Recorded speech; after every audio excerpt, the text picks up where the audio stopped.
ప్రభునందు ప్రియులారా, మీ అందరికీ ప్రభు అయిన యేసుక్రీస్తు నామమున శుభములు. నేటి ధ్యానము కొరకు పేతురు రాసిన మొదటి పత్రిక 2వ అధ్యాయం మొదటి వచనాన్ని చదువుకుందాం. ప్రభువు దయాళుడని మీరు రుచి చూచి ఉన్న ఎడల. ఈ వచనం యొక్క భావం ఏమిటంటే, మీరు ఒకవేళ ప్రభువును రుచి చూచినట్లయితే, ఆ 2వ వచనములో సమస్తమైన దుష్టత్వము, సమస్తమైన కపటము, వేషధారణ, అసూయ, సమస్త దూషణ మాటలు మానివేస్తాం. ఒకవేళ రుచి చూడకపోతే మనము పాప జీవితంలోనే కొనసాగుతాం. క్రీస్తును రుచి చూచిన వారికి క్రీస్తు విషయమై ధీమా ఉంటుంది.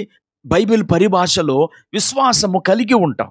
ఎందుకంటే క్రీస్తు ఎవరో మనకు తెలుసు, ఆయన ఎలాంటి వాడో మనకు తెలుసు, ఆయన శక్తి సామర్థ్యాలు మనకు తెలుసు. మనము వాటిని అనుభవించాము, రుచి చూచాం గనుక మనం ఆయన కొరకు కనిపెట్టుకొని ఉండగలం. ఐస్ క్రీమ్ షాప్కి వెళ్ళే మనుషులు 2 రకాలుగా ఉంటారు. మొదటి రకం తమకేది కావాలో తెలిసిన వారు. 2వ రకం తమకేది కావాలో వారికే తెలియదు. వారు అక్కడికి వెళ్ళి ఆ మెనూలోని పేర్లన్నీ చదివి ఫ్రీజర్లో ఉండే రకరకాల ఐస్ క్రీములను చూచి ఆలోచించి ఎన్నుకుంటారు. ఒకరైతే ఒక రకం ఐస్ క్రీమును తీసుకొని కొంత తినగానే వికారమైన ముఖంతో మిగిలిందంతా చెత్తబుట్టలో పడేయడానికి పరుగెత్తుతారు. మరి కొంతమంది అయితే 2-3 రకాలు రుచి చూచిన తర్వాతనే ఏది కావాలో నిర్ణయించుకుంటారు. కానీ అక్కడున్న ఐస్ క్రీముల యొక్క రుచిని ఎరిగిన వారైతే నేరుగా కౌంటర్ దగ్గరికి వెళ్తారు, తమకు నచ్చిన దానిని ఆర్డర్ చేస్తారు, కావలసినంత తీసుకెళ్ళి దానిని తిని ఆస్వాదిస్తారు. ప్రియులారా, క్రీస్తును అంగీకరించిన మనము క్రీస్తుని రుచి చూచామా? క్రీస్తును అనుభవించామా? ఇంకా అనుభవించవలసి ఉన్నదా? నేడు కొంతమంది క్రైస్తవులు ఇంకా పాపంలో కొనసాగుతున్నారు అంటే వారు క్రీస్తును రుచి చూడలేదని అపోస్తలుడైన పేతురు మనము చదువుకున్న మూల వాక్యములో తెలియచేస్తున్నాడు. ప్రభు దయాళుడని మీరు రుచి చూచి ఉన్న ఎడల మీకున్న దుష్టత్వాన్ని, కపటమును, వేషధారణను, అసూయను, దూషణ మాటలను మానేయండి అంటున్నాడు. ఈ మాటలు వింటున్న ప్రియ స్నేహితులారా, మీరు ప్రభువును రుచి చూచారా లేదా? ప్రభు యొక్క మంచితనము, ప్రేమ మీకు తెలుసా? మీరు క్రీస్తును రుచి చూచిన వారైతే మీరు ఎట్టి పరిస్థితుల్లోనూ లోక సంబంధమైన పాపములను కలిగి ఉండరు.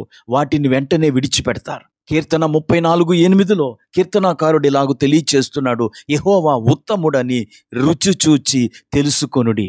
ఒకవేళ ఇంకా యేసు ప్రభు వారి యొక్క మంచితనం తెలుసుకోనకపోతే ఆయన యందు విశ్వాసం ఉంచండి. ప్రభువా, నీ మంచితనాన్ని కనుపరచు అని ప్రార్థన చెయ్యండి. మోషే ఎదుట దేవుడు తన మంచితనాన్ని కనుపరిచాడు. అలాగే భక్తులందరూ దేవుని యొక్క మంచితనాన్ని రుచి చూచి తెలుసుకున్నారు. అందుకనే వారు ఈ లోకపు పాపములో ఉండలేకపోయారు, క్రీస్తును విడిచిపెట్టలేకపోయారు. మనం కూడా అంటూ ఉంటాం, రుచి చూస్తే వదిలిపెట్టమని. క్రీస్తు కూడా అంతే. మన ఆత్మకు అత్యంత రుచి కలిగిన వాడు మన ప్రభువు.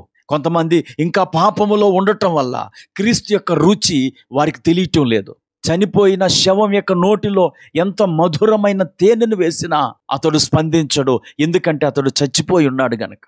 లోకపు పాపాల్లో చనిపోయిన వారు కూడా క్రీస్తు యొక్క రుచిని గ్రహించలేరు. ఒక్కసారి పాపాన్ని విడిచి క్రీస్తును ఆస్వాదించండి. క్రీస్తు యొక్క మాధుర్యము మిమ్మలను కట్టిపడేస్తుంది.